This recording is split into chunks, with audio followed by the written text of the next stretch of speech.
ચાલો મિત્રો, સ્વાગત છે તમારું અમારી કિયા કિચન રેસિપીમાં। તો ચાલો આજે આપણે બનાવશું રોલ મીઠાઈ। તો રોલ મીઠાઈ બનાવવા માટે અહીંયા આપણે મિલ્ક પાવડર લઈ લીધો છે અડધો વાટકો, અને 1 વાટકો આપણે ટોપરું લીધું છે, અડધો વાટકો આપણે ખાંડ લીધી છે, 1 વાટકો આપણે દૂધ લીધું છે। અહીંયા આપણે ડ્રાય ફ્રૂટ તૈયાર કરી લીધું છે। તો અહીંયા આપણે પિસ્તા લીધા છે અને એલચી લીધી છે, અને આ આપણે અખરોટ થોડા લીધા છે, આ આપણે બદામ લીધી છે, અને અહીંયા આપણે કાજુ લીધા છે। તો હવે આપણે એક વાસણ લીધું છે, એમાં આપણે દૂધ એડ કરી દઈશું। દૂધ એડ કરી એમાં આપણે ખાંડ ઉમેરશું। તો આ રીતે આપણે ખાંડને ઓગાળી લેવાની છે, કે આપણે ગરમ કરવાની કોઈ ઝંઝટ રહેતી નથી। આ રીતે આપણે ખાંડને દૂધમાં નાખીશું એટલે સરસ ઓગળી જશે। તો ખાંડને આપણે સાઈડ કરી દઈશું, અને કાજુ બદામ અને પિસ્તાને આપણે કટિંગ કરી લઈશું।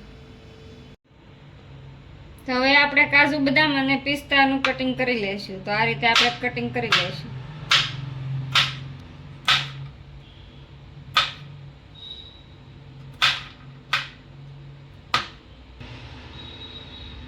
તો અહીંયા આપણે આ પિસ્તાનું કટિંગ પણ એ રીતે કરી લેવાનું છે।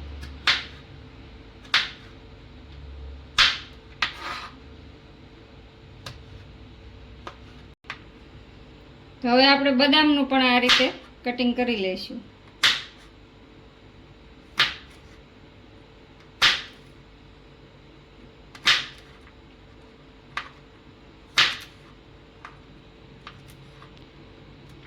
તો આ રીતે આપણે બધું ડ્રાય ફ્રૂટ કટિંગ કરી લઈશું।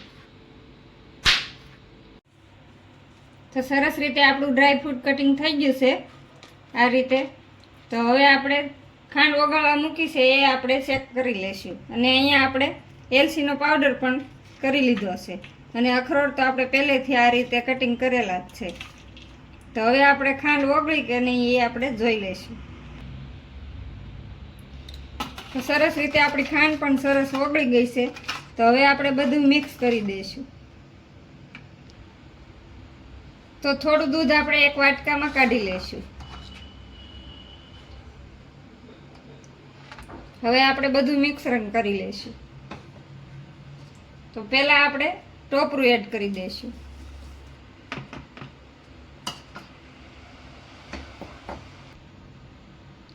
ટોપરું એડ કરીને આ રીતે આપણે મિક્સ કરી લઈશું।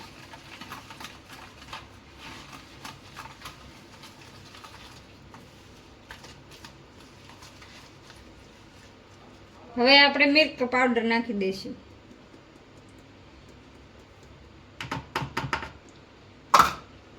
પાવડર એડ કરી એને પણ આ રીતે આપણે મિક્સ કરી લઈશું।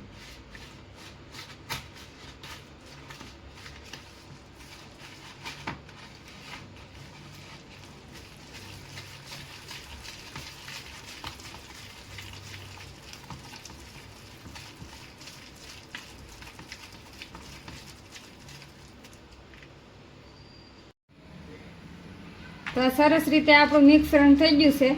તો હવે આપણે ગરમ કરી લઈશું। ગરમ કરશું એટલે સરસ આપણું રોલ વળે એટલું કડક થઈ જશે। તો અહીંયા આપણે એક વાસણ લીધું છે, એમાં આપણે ગરમ કરી લઈશું। ગેસ આપણે થોડો ધીમો રાખવાનો છે, અને તેમાં આપણે 1 ચમચી ઘી એડ કરી દઈશું। ઘી એડ કરી અને આ મિશ્રણ છે આપણે એમાં એડ કરી દઈશું।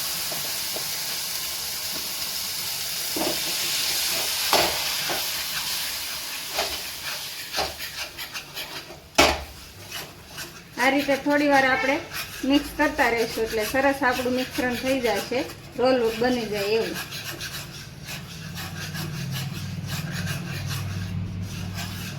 ધીમા ગેસે આ રીતે આપણે મિક્સ કરતા રહીશું।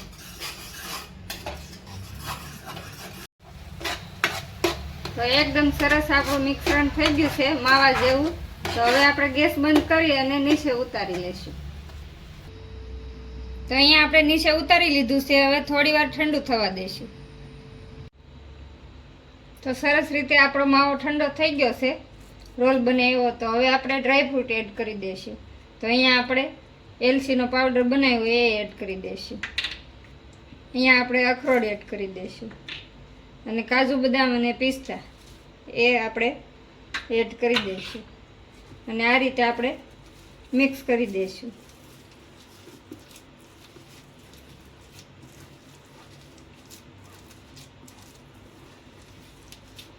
સરસ રીતે મિક્સ થઈ ગયું છે. હવે આપણે રોલ બનાવવા માટે થોડું ઘી લગાવશું એટલે આસાનીથી આપણા રોલ બની જશે.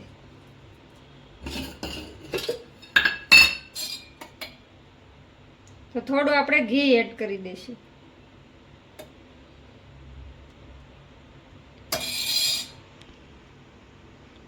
તો થોડું ઘી એડ કર્યું છે. હવે આપણે આ રીતે આમાં લઈ લઈશું અને રોલ બનાવી લઈશું. તો કોઈ પણ આ રીતે તમારી પાસે કિચન પેપર હોય તો એમાં પણ ઉમેરી શકો, લઈ શકો છો. અને આ રીતનું પ્લાસ્ટિકનું કોઈ પણ કાગળ હોય તો એ પણ આપણે લઈ શકીએ છીએ.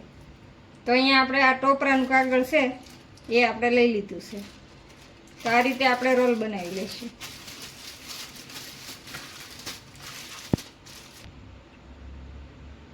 તો આના આપણે 2 રોલ બનાવીશું. તો હવે આપણે 2 ભાગ પાડી લઈશું.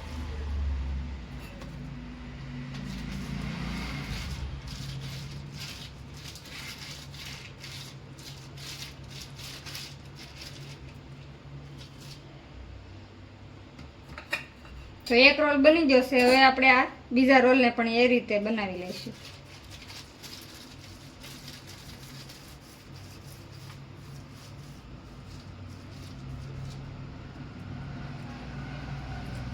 તો આ રીતે સરસ સેટ કરી દેવાના છે અને હવે આપણે ફ્રીજમાં રાખી દઈશું. તો હવે આપણે 10 થી 15 મિનિટ આપણે ફ્રીજમાં રાખી દેવાના છે એટલે સરસ આપણા રોલ કડક થઈ જશે. પછી આપણે કટિંગ કરવાના છે. તો બંને રોલ આ રીતે આપણે સેટ કરી દીધા છે. હવે આપણે ફ્રીજમાં રાખી દઈશું. તો અહીંયા આપણે રોલને આપણે બહાર કાઢી લીધા છે ફ્રીજમાંથી. તો આપણે 10 થી 15 મિનિટ રાખ્યા હતા એટલે આ સરસ કડક થઈ ગયા છે. તો હવે આપણે કટિંગ કરી લઈશું. તો હવે આપણે કટ લગાવી લઈશું. તો આ રીતે આપણે કટ લગાવી લઈશું.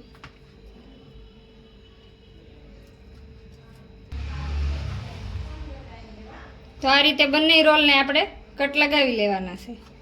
તો એકદમ સરસ આપણા મીઠાઈ રોલ તૈયાર છે. તો તમને કેવી લાગી મારી રેસીપી? મારી રેસીપી પસંદ આવી હોય તો લાઈક કરજો, શેર કરજો અને સબસ્ક્રાઈબ કરવાનું ભૂલતા નહીં. કોમેન્ટ કરીને જણાવજો કેવી લાગી રોલ મીઠાઈની રેસીપી.